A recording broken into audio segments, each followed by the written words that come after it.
Dahil sa paraffol online, sinalakay ang isang bahay sa Binyan, Laguna. 16 ang arestado dahil illegal umano yan.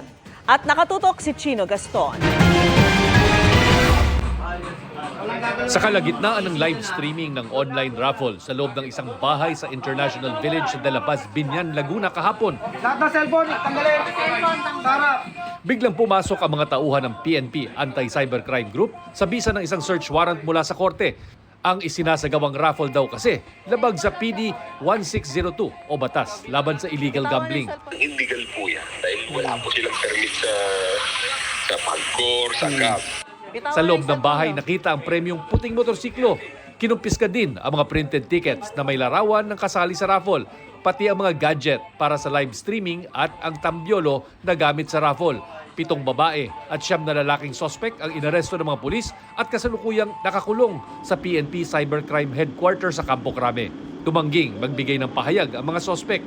Noong nakaraang taon, isang online raffle din ang hinuli ng PNP ACG at PAGCOR sa Bataan. Ayon sa PAGCOR, inamin umano ng isa sa mga sospek na pang 50 raffle na ito ng grupo at nakakakolekta sila ng aabot sa 1.6 million pesos kada raffle.